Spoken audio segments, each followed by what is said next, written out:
right, guys, we're back. I sometimes plan out my episodes, like I write down roughly what I want to say in case I lose track, and I was about to do that, and I'm like, you know what, fuck that. We need to just be in the present moment, and we're going to go off the freaking cuff here.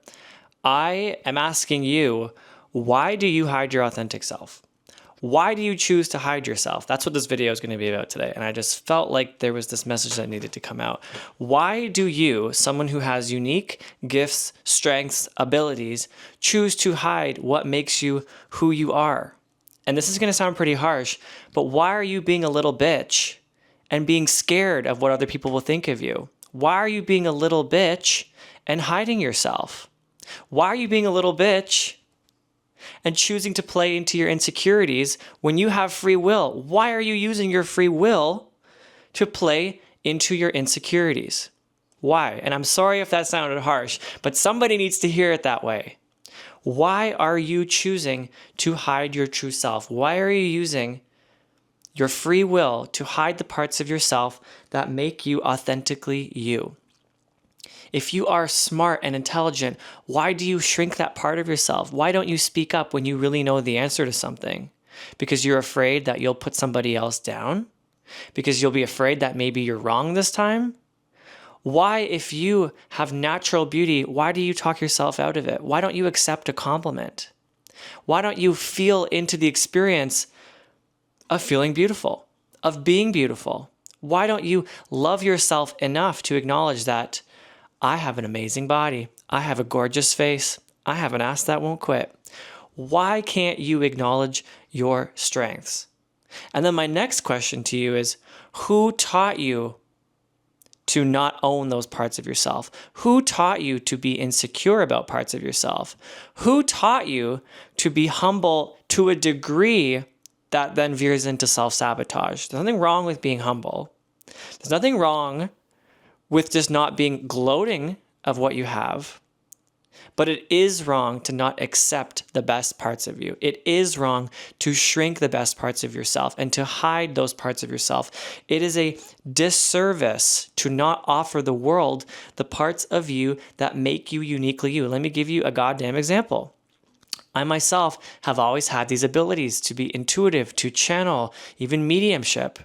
I have always had abilities to creatively express myself, but that was my biggest pain point. I couldn't bear the thought of being seen by people and judged for who I really was. I couldn't bear the thought of not living up to my own inner critic, my own expectations, and letting other people see me failing at the very thing that I tied my self-worth to. I couldn't bear the thought of being rejected by people or not liking me for the thing that made me me. I couldn't bear it, so I decided it's easier just to hide it.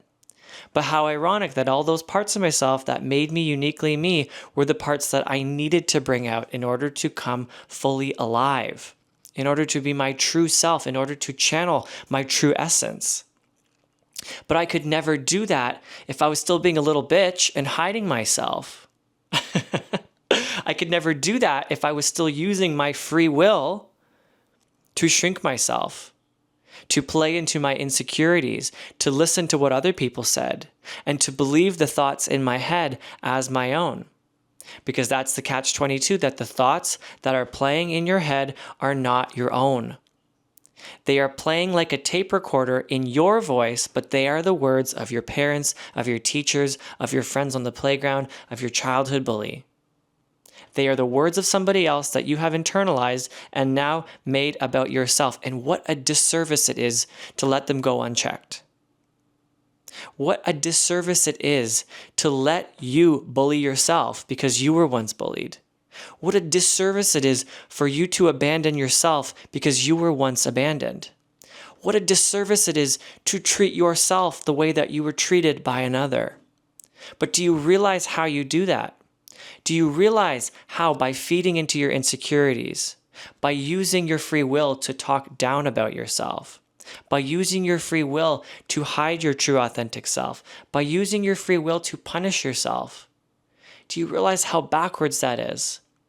Do you realize how much of a disservice that is to you? Because the reality is, nobody else can come to save you. People can offer you the life preserver, but nobody can save you except for yourself. So it always has to be your own free will to decide, am I going to use my free will to hide, or am I going to use it to shine? Am I going to use it to talk bad about myself, or am I going to use it to love myself? Am I going to use it to be my own inner self-critic, or am I going to use it for self-compassion? How are you going to use your own inner voice? How are you going to direct your energy? How are you going to see your thoughts? Are you going to understand that it is just the accumulation of how others spoke to you, and that you have yet to make it conscious and realize that it was never you? Have you yet to realize that if you have inherited a certain set of abilities or skills or qualities, they are meant to be brought out? That you chose them at the soul level. They are not random. Nothing about you is random. So if you have yet to bring something out and fully express it that you know you want to, why haven't you? Why are you still hiding the parts of yourself that you know that you need to express? Why are you still being a little bitch? And I'm sorry for the harsh words, but sometimes you just need to be real. You need a reality check and it's true. Why am I being a little bitch? Why am I being so afraid? Why? Why am I being so hard on myself? This isn't who I am. Because it's not.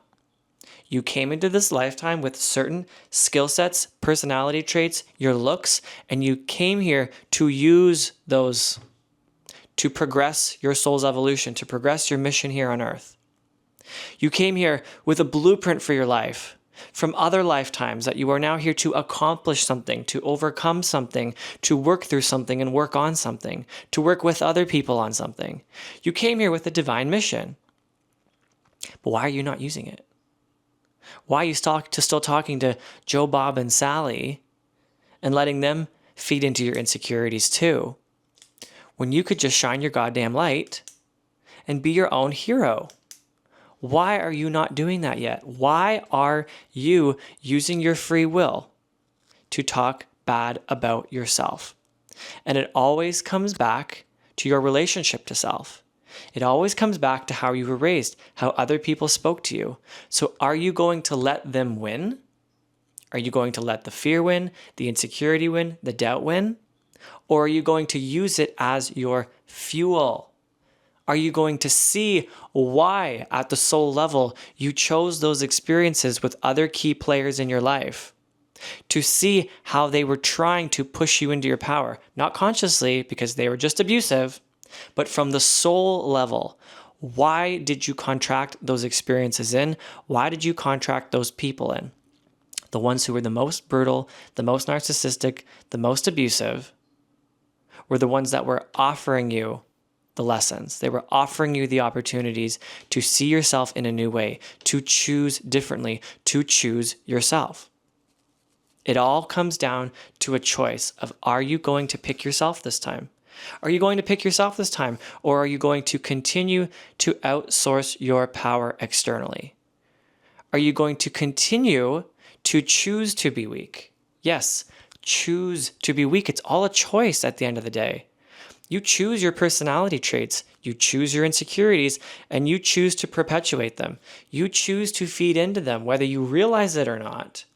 You choose all of it. You choose your experiences unconsciously based on how you feel about yourself, based on what you let go unchecked about your internal story that somebody else fed you, or that you have carried over from other lifetimes where somebody else fed you that story about yourself. And now these life experiences that are triggering you, that are causing friction within you, like, oh, I want to go out and do it. Oh, I feel like I want to be seen, but I want to hide. It's all giving you the opportunity now to just make a different choice, to finally break out of the karmic pattern and choose yourself. It really is that simple.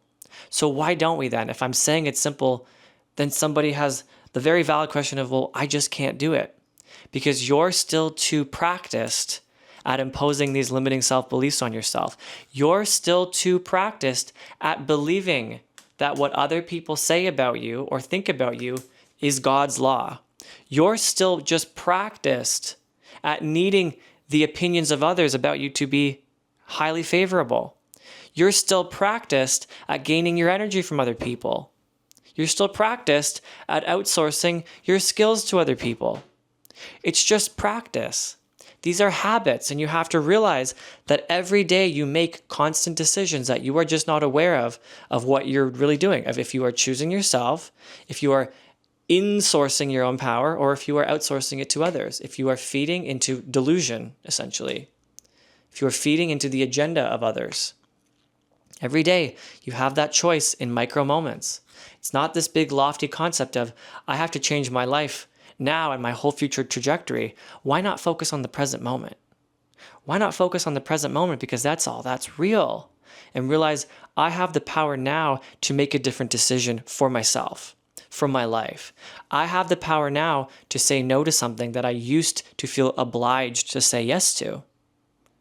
I have the decision-making power now to choose myself and walk down a different path.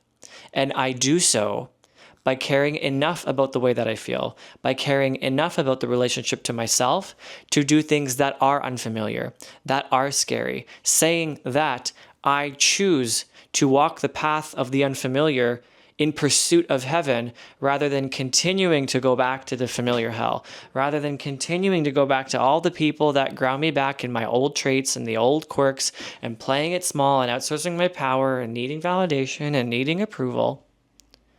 Why not choose to move forward? But moving forward is so hard for people because they are not practiced at seeing change as something that is positive. Some of y'all are so practiced at seeing change as a catastrophe, as a failure, that you are so scared of the unknown, you're so scared of being alone, and that you're so scared of the unraveling of who you think you are and the space that creates, that uncomfy liminal space, that you don't even give yourself a goddamn chance. Why not give yourself the chance to move forward into a life that excites you but scares you? Why not give yourself the chance to bet on yourself? So again, I'm sorry for these harsh words, but why are you still being a little bitch and playing it small when you could be moving towards the life of your dreams? You just have to practice different habits. And it does not have to come overnight. It does not have to be this big, bold move by tomorrow at 11:59 a.m. But it does start today in the micro moments. It starts today in the micro decisions of what you're doing for yourself, what you're doing to yourself, of what you're allowing. It starts by checking your thoughts and saying, well, where did this come from in the first place? Why am I just believing willy-nilly just because it's in my own voice? Do I really feel this about myself? Do I really feel that I'm incapable? Do I really feel that I'm unworthy of true love? Do I really feel like I'm a failure at everything that I do? Because odds are you're not going to believe all of that, but you've been taught to. But the evidence will suggest otherwise if you give it a chance to. If you question your beliefs enough, if you suspend the belief just long enough and give yourself enough space to move in the direction of the possibility, to move into the direction of what it means to care about how you feel, to choose yourself, to offer yourself self-love and self-compassion, to trust yourself, to persevere through the uncomfortable feeling of the unknown long enough to see where it leads you. But if you're not willing to experience any discomfort, any unfamiliarity, any aloneness by leaving behind the familiar, then you're never going to get there. Because I love the saying, you can't receive with hands that are clenched onto something.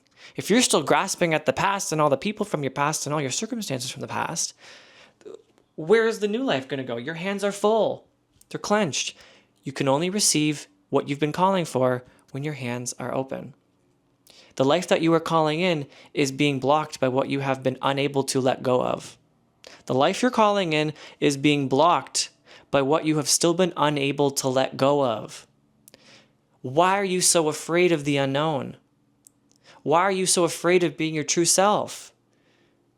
Why are you so afraid of losing people in your life that you know are not aligned to you anymore? Why are you so afraid of making a change? Why are you so afraid of the liminal space of just not knowing yet? And why are you so afraid of letting go? Why aren't you excited at what's to come? Why aren't you excited at the possibility of something new? Why aren't you getting excited for having open hands to receive what is ready to come your way? Because if you're still caught up in the insecurity of how those other people know you, if you're still caught up in playing small from your old life, how could you possibly expect to receive a different result? If you're still caught up in that life of playing small, how could you possibly expect to be able to hold something big and expansive that stretches your capacity when you haven't been practicing it? When all you've been practicing is what's been. It's like they're two different worlds. They're worlds apart, but so many people just expect to get it just because they want it. Or they just expect to get it if they can coerce themselves to feel happy. But there's a little bit more to that process. You really have to become it. You really have to decide that you're going to be the version of you that has those things. But in order to be that version of you that has those things, you have to be courageous. You have to start making the steps. You have to get inspired to move differently, to walk differently, to hold yourself differently, to speak differently, to put yourself in different rooms, and to let go of what has kept you stuck in a different version of yourself. You have to say goodbye to the rooms where you were playing a role that is truly not you, and decide that you're now going to go to a different space that gives you the opportunity to flourish and be your true self, to give you the space to be your true self. Let's say it again. You cannot receive with hands that are full and clenched, holding on to something. You have to let go. You have to let go of the fear that keeps you stuck, clenching and holding on to the past. And if you can't let go of the fear, do it anyway. I love that idea. Do it anyway. Do it anyway and show yourself that it's possible just because you started. So going back to the original thesis statement of this video, why are you hiding yourself? Why are you subduing your true authentic self? Why are you hiding your voice? Why are you hiding your intelligence? Why are you hiding your gorgeous, beautiful, good looks? Why are you hiding your lover heart? Why? Because you're afraid. You're afraid of being judged. You're afraid of getting hurt. You're afraid of people seeing you and rejecting you for the most vulnerable parts of you. But what I'm saying is, what does it matter? Because if you truly do what we're talking about here, which is to choose yourself, honor yourself, trust yourself, love yourself, offer yourself self-compassion, then it doesn't matter how other people see you. It does not matter the relationship to other people.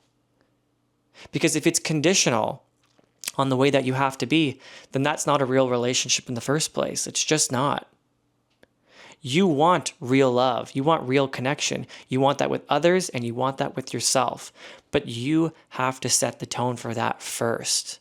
You have to lead by example. The universe will provide, your higher self will provide, God will provide, whoever we're talking about here, they will provide once you start. Once you show initiative, that's what we all were taught in school.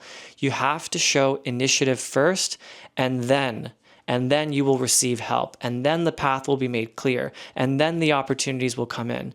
But you have to be self-made. You have to be a self-starter. You have to trust yourself enough to say, I have the courage to get through this uncomfortable experience.